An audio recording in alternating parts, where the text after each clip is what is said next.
One of the great things you can do with your mobile app is you can welcome your patrons to your venue when they arrive for a performance or an event. And you can do this by creating what's called a geofence.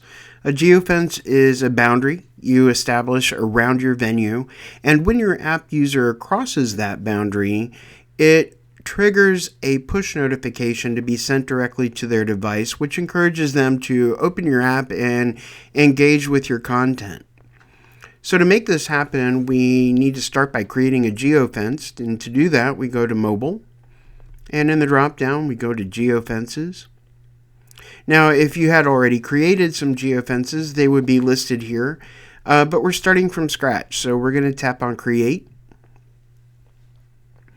And the first thing it asks us to do is to provide a name for the geofence so that if we do see it in a list, we know which venue it refers to. So I'm going to put in the name for our venue, which is the Rarick Center.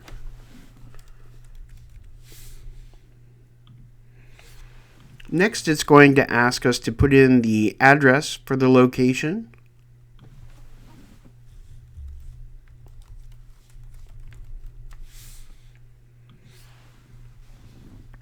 Now, the first thing you'll notice is that in the map, it's providing us with a satellite view. If you prefer, which I do, you can switch it over to map view. I just like the map view better. You'll also notice that it has placed a circle around the venue, and it has done so at the minimum diameter, which is 200 meters or 650 feet. Now you can create a larger geofence by clicking on the circle and expanding it. Now you don't want to expand it too much though, because bear in mind that the message will only be triggered when someone crosses the boundary. So if you create too large of a geofence, then anyone who is inside of that boundary will not actually be crossing it, so they won't be receiving the message. So generally, we encourage people to create a geofence that is large enough to encompass your venue and maybe slightly larger. So I'm going to reduce the size on this one again. And now that I have put in the name and location and created the size for my geofence, the next thing I need to do is indicate when I want a message to be sent to the user. I have three options. I can choose to have the message sent anytime a user enters the geofence. This would be considered a permanent or a default message, and generally if you're going to have one of these, you want it to be slightly generic. Another option is to send a message to the user only if an at the venue experience is active in the app. And this can be really helpful because basically what it allows you to do is it allows you to welcome people as they arrive for a performance and encourage them to open the app and engage with all the exciting content about that particular show. Now, another option is you could choose to have a message sent only when someone crosses the geofence during specific time windows that are linked to custom messages for those times.